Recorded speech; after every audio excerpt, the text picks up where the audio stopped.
Well, welcome to the Ricky Matthews Show from the Citizens Bank Studio. Hope you're having a great day as we continue to celebrate all the amazing people across the state of Mississippi who are working so hard in the trenches to make this such a great place to live, work, and play. Hey, I wanted to share something with you before we get to our first guest. I had the opportunity on X to share a thought that I had about Trey Yanks. Trey is the correspondent for Fox News that is in Israel, and he wrote a book called Black Saturday. And man, his coverage is truly remarkable. There's actually a 3-part series on Fox Nation about the book and about his experiences of what happened on that day in October in Israel. It's an amazing 3-part series. But I said, as a former publisher whose newsroom was awarded a Pulitzer Gold Medal for public service, I can't believe Trey Yanks hasn't been awarded a Pulitzer. And I went on from there to talk about how much I believe that he's such a selfless and passionate journalist, making sure that they cover that story. And in fact, there's one point in the documentary, and I'm sure this is in the book as well, where he shares a decision he made. There are 4 members of his team, and they almost went down a specific highway going toward the border. And they decided he made a call not to go. I think the rest of them wanted to go. He made a call not to go. And this is where one of the biggest ambushes were taking place. And Hamas had set up on that road and was killing anyone who went down that road. So they literally almost died if he would have made the decision to go down that road. But I think Trey has done an amazing job. And I wanted you to know that Trey himself acknowledged my X post about that. And, it's really cool to see that he's actually paying attention. So maybe one day he'll get the recognition that he deserves. Okay, now let's shift gears and move over to one of my favorite guests of all time, my friend, the mayor of the city of Moss Point, Mayor Billy Knight. Billy, how are you doing, my friend? I'm doing good, Rick. It's always good to be with you and share with your audience what's going on in Moss Point. So as usual, you're dressed dapper. You are by far the best dressed mayor, maybe in the entire United States. Oh, wow. And that was built into your DNA, wasn't it, Mayor? Well, Rick, yeah, it is, because I told you that story some time ago. It started with my mother when I was probably 5, 6, 7 years old, that she, kind of instilled in me the importance of always looking your best. We didn't have a lot, but she said we didn't have to look like we didn't have a lot, so she instilled it in me earlier. But the other part of it, Richard, because it's a part of my DNA, is that it's intentional, because I really want to represent the people of Moss Point in a very professional way. And I think many times it starts with the way you present yourself, whether you dress or how you communicate, how you interact with other people. I just think all of it is important for me to represent Moss Point in a positive light every day. Because I know everywhere I go, I'm carrying the people of Moss Point on my shoulder, and I want to make sure that that's always well presented. Well, that's obvious. That's obvious.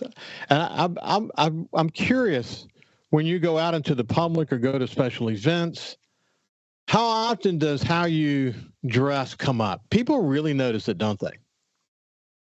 Yeah, they do, Rick, and they do, and a lot of them are used to it now, because this is not something that I just started. Like you said, it's been going on a long time, so they kind of expect it. And when I'm not dressed like this, they ask me what's wrong.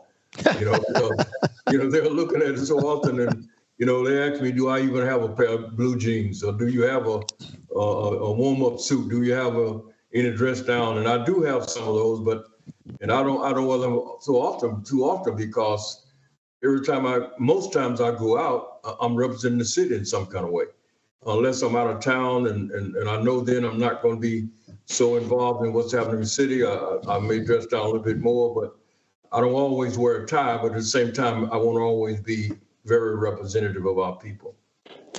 So listen, Mayor, when you're going about your day, let's say just getting up this morning, when you got up this morning and you had the quietness of your own thoughts, What's going through your mind as the mayor of Moss Point? I start off by examining today by looking at my calendar. I look at my calendar before I go to bed at night to make sure I'm aware of what time I need to get up and get started. And once I get up, then I start meditating on what that is. And so the first thing on my agenda today was to have this interview with you. And so I immediately start thinking about what that might be like. But other than that, we got a board meeting tonight. So that's on my mind about, how do I conduct that? What's the important issues there? And so every day is something different because every day, of course, is different and there are different activities. So I start out with that in my mind. But now the first thing, Rick, is about some meditation. I do personal meditation every morning, and there's readings that I do to try to get my own mind in the right place to start the day. So I always try to start off with that reading and meditation, and then I start looking at what's happening outside of my house. And so that's kind of how I do it every day. What time do you get up? What time do you start your day? Usually 7:30, 8 o'clock. I try to depend on what time I stay up later than I should. My wife is always on me about, I stay up too late, but it's always thinking and meditating about something at night. I mean, when I'm watching TV, there's a book in my lap, a pad in my lap, because if an idea comes to mind, I want to be able to write it down right quickly. If I'm reading a book, if it's a book in my hand, I don't, I've got, like I said, the TV is on, but most times I'm looking at a book or something else to get ready for the next day. So that's kind of like it is. It's always, this job is on my mind 24/7, Rick. Because I come and I have people to say, why are you, I saw you out there on Saturday. I saw you out to your office on Sunday. Well, Rick, I'm trying to get good at this job. And if I'm going to get good at this job, I got to work at this job. But, I was an athlete during my younger days. So you have to work at your craft. If you're going to be at the top of your game, you got to be willing to put in the time. And I have to put in the time on this job because I want to always be ahead of the game. I want to always be ahead of my board. I want to always be aware of what's going on. So if they ask me a question, I have an answer for them. And you can't do that if you don't study this stuff. You got to be out here and you got to be preparing yourself every day, because every day I'm learning something. And I come out here so I can keep learning. And you can't do that if you got all these other activities, outside activities. And sometimes my family is neglected. Most times my family is neglected because I put 100% in this job.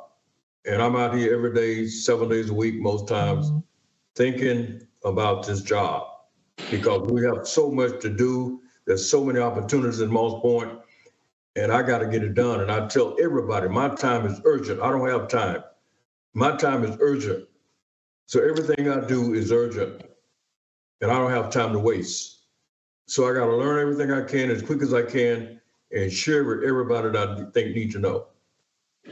Listen, I'm always inspired by you, because here's a guy in his 80s that often describe you as someone who could have rode off into the sunset years ago, careers ago. You've reinvented yourself so many different times. As I get a little bit older in age, I retired back in 2016. And of course, as you know, I never envisioned that I'd be doing a show like this. But what I have found in all these conversations that I've had with people like you, and I share this with you, and that is the thing that keeps you going, the thing that keeps so many leaders going, is the sense that you're connected to something that's bigger than you. It's not just that you're doing whatever you do for yourself and for your family, but it's what motivates you is seeing a vision of what could be and having a role in actually helping to achieve that.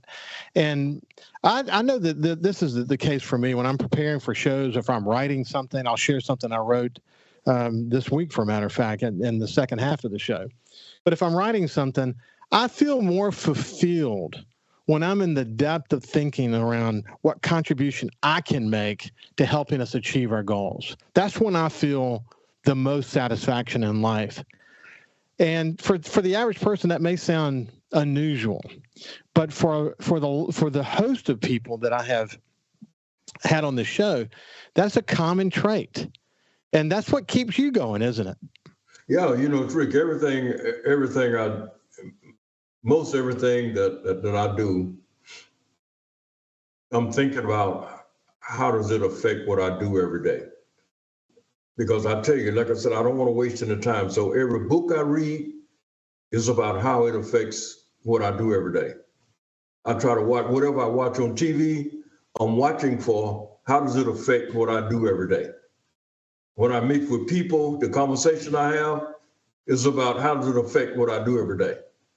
And so I don't have time to be all this side talking, everything I think about is how can I improve Moss Point in everything I do. And that's my thoughts all the time. Well, listen, when we come back on the other side, we'll get the latest from Moss Point. I have one other thing I want to mention and get your thoughts about as it relates to the sense of urgency that you feel. We'll be back on the other side with Mayor Billy Knight. We'll see you after this. Welcome back to the Ricky Matthews Show from the Citizens Bank Studio. We're visiting with my dear friend, the mayor of Moss Point, one of the most inspirational men in Mississippi, in my view. The mayor of Moss Point, Billy Knight. And we were talking about, he feels a sense of urgency. I feel a sense of urgency. This is one of the reasons why I continue to do this show, is to educate people, to talk about opportunities. And as I mentioned in the second half of the show, I'm actually going to read something that I wrote that you can find at supertalk.fm now. And you can find it at social media as well, the Ricky Matthews page, SuperTalk Gulf Coast, my personal Facebook page. But I'll read it. And it's a point that I make about, we've made a lot of progress in coastal Mississippi, but we've got more progress to make. And there are a lot of potential threats on the horizon economically for us because we don't have a diversified economy. And I write about that, and I urge leaders to address it. But I feel a sense of urgency. And one of the most important things, Mayor, that you and I share, and that is, how do you instill a sense of urgency in other people if they don't necessarily see the sense of urgency or feel the sense of urgency or don't have a willingness to act? As a former publisher of the Sun Herald, I know really well that this is a very complicated place. There are a lot of political subdivisions. It's easy to just lay low and hope whatever this current urge is passes. And one of the things you have to do as a leader is just not let it go away. You can't let them hide from seeing it.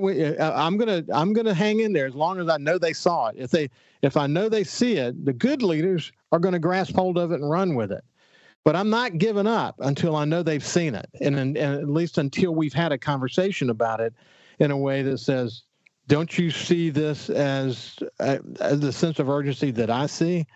That's probably one of the, in public life and the job that you have as mayor, that's probably one of the most difficult things you have, isn't it? Yeah, because everybody don't have the same sense of urgency that you have, and that's what's frustrating sometimes, that people don't see the urgency and they don't see the importance of it. And I understand that because we all have coming from different perspectives. But Rick, let me just say, thank you for sending me that article, and it's a lot of valuable information in an article, and I do hope a lot of people read it. And I want to thank you for writing it and allow me to read it as well. We can do better, because one of the things you said in there, we can do better. And I know Moss Point can do better. That's why I wanted this job, and that's why I'm at a sense of urgency, because I'm just afraid. I don't have enough time to do all the things I want to do that Moss Point would benefit from.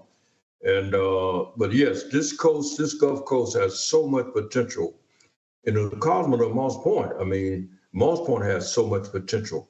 But unless somebody's focused on what that potential is, ain't nothing gonna happen. Yeah, we can talk about it all we want to, but somebody got to tackle the issues of all this potential that we have.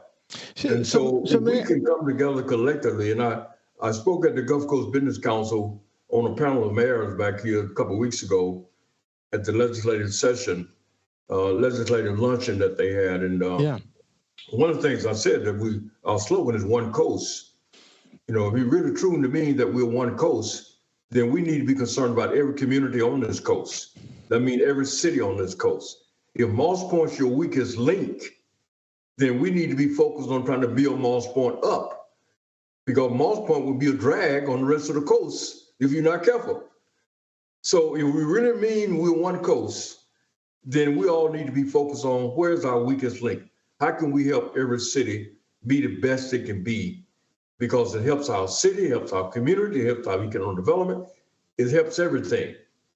So if we really mean that we're one coast, then let's focus on that and make sure it happens. Mayor, the hard work happens across the spectrum. And as I said in this column that I'll share, the political dynamics of coastal Mississippi, the number of political subdivisions make this a very complicated place. But if you think of it this way, that the mayors and city councils of each of the cities have the responsibility to raise the bar and always be driving toward its potential, okay? And then there's a collection of those cities that make up a county. And then at the county level, you've got a board of supervisors that has to constantly raise the bar, making sure that they're driving toward their potential. And if we're doing that across all three coast counties, then the next logical step is for the region to then pull together and go after things where we have common interest. Economic development is one. That's one example, but I think it's a really good example. I think each of the coast economic development organizations are doing a great job in their worlds. But then as a region, we've got to figure out how to find our collective voice and speak with one voice and go after the next big thing. You think about the impact that Ingalls had on our economy. You think about what gaming did to our economy. What's the next big thing going to be? Where is that coming from? And how do we achieve that, especially with AI coming down the pike and unmanned drones and the impact on the military and Ingalls? And I mean, there's a lot to think about and there's a lot to worry about.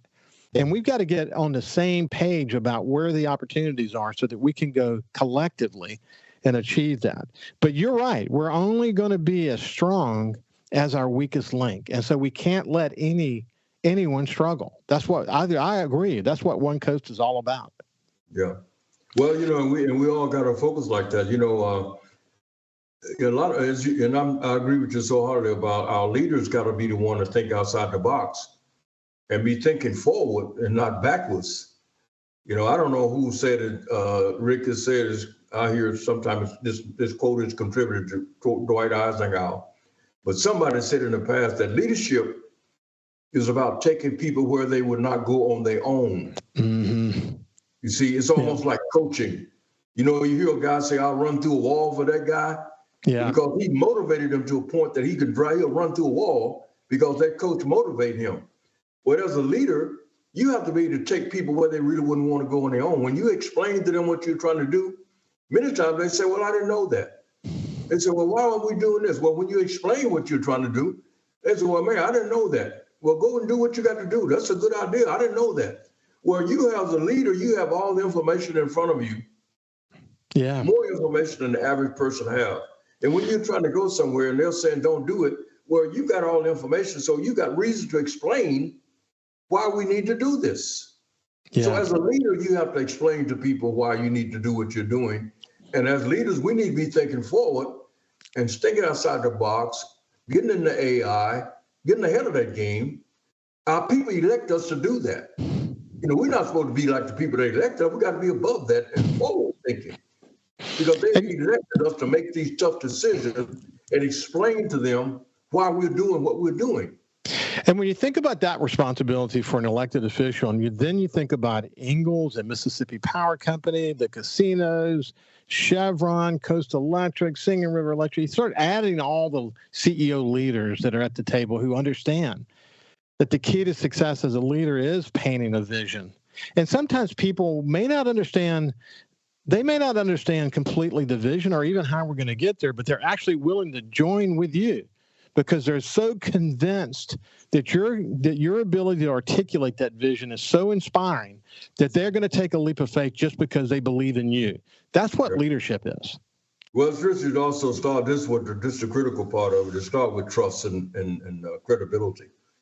I think fortunately for me, I brought a lot of credibility, trust to this job. And therefore, when I throw out this vision out here that people were kind of afraid of, because of who it was coming from, they trusted that vision. Yes. Leadership is about character, integrity, credibility.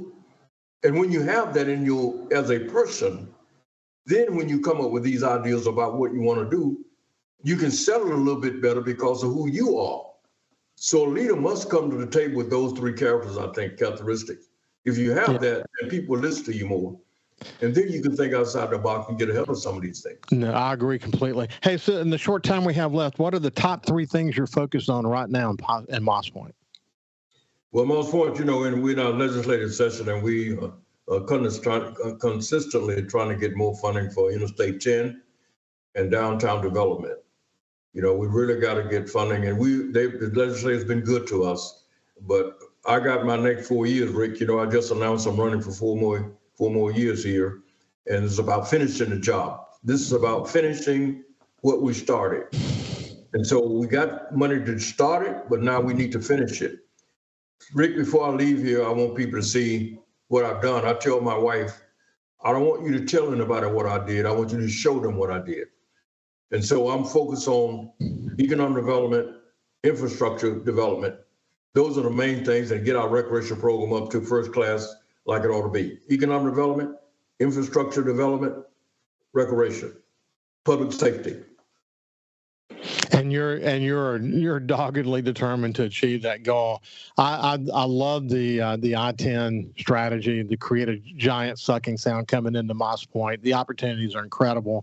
The downtown River City future is really bright, and I look forward to hearing more as we continue these conversations, Mayor. Rick, I thank you so much for always giving me an opportunity to visit with you and share Moss Point with your viewers. And like you need to know, the feeling is mutual, Rick, that you are my hero from way back during your editorial days. So don't forget, I know about that. Well, thank you, my friend. Thank you. I appreciate it. This has been Mayor Billy Knight of Moss Point. We'll have him back more regularly because he's a very inspiring guy. Hey, when we come back, I'm going to share what I wrote about where we go from here in coastal Mississippi. We'll see you after this.